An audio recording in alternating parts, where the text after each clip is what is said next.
Do also strike the last word, and I want to thank my friend from Arkansas for his persuasive comments in opposition to this bill. I join him in opposing this bill, and let me just say first and foremost that I applaud my friend from California, Mr. Vargas, for his concern about the people who experience the plight of homelessness.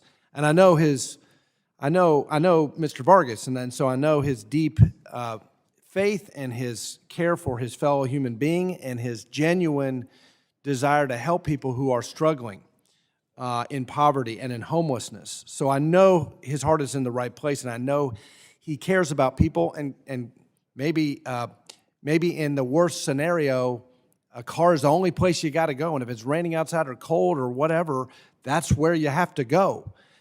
But the truth is, we have to recognize that what you subsidize is what you get.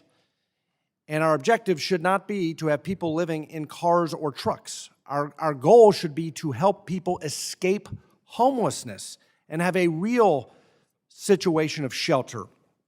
And I have many concerns with this bill, but let me start with what seems to be the core problem. The bill subsidizes homelessness in communities around the country. It subsidizes people living in vehicles.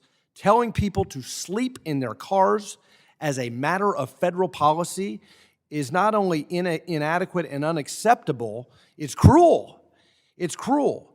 It's cruel because it is the embodiment of the failed housing first approach. Aside from being a deplorable policy, this bill creates an unnecessary new use of homelessness funds at HUD when there are already pre-existing HUD grant programs that can be used.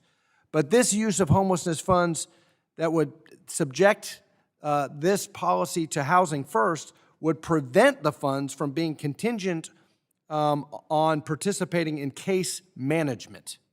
Again, what you subsidize is what you get, and this bill would subsidize homeless individuals living in vehicles with no case management or plan to escape homelessness. We should not restrict federal homelessness funding to housing first when we know it's a failed strategy and has only exacerbated need and increased homelessness in our country. But there is a way to reduce and prevent this.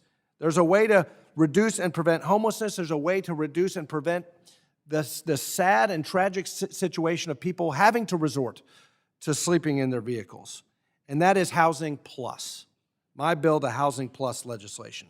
This bill would prohibit the HUD Secretary from blocking, limiting, or otherwise restricting the award of continuum of care funds to providers because they require wraparound services such as addiction treatment or job counseling, or because they are a faith-based organization. Because in fact, these organizations are effective. They help people escape a life of living in vehicles. They help people get on their feet. And this bill would ensure that HUD grant funding is reaching providers who actually are helping people transition from homelessness into self-sufficiency without unneeded restrictions. Increasing the number of providers who can receive these continuum of care funds and supporting wraparound services to help end this circle of homelessness will help us reduce this crisis. My bill will do this. And instead of supporting bills that just subsidize more homelessness, that subsidize people living in vehicles, bills that will not end homelessness but actually exacerbate homelessness, we need to be focused on common sense legislation like Housing Plus that will truly have an impact on this issue. I urge my colleagues to oppose this legislation.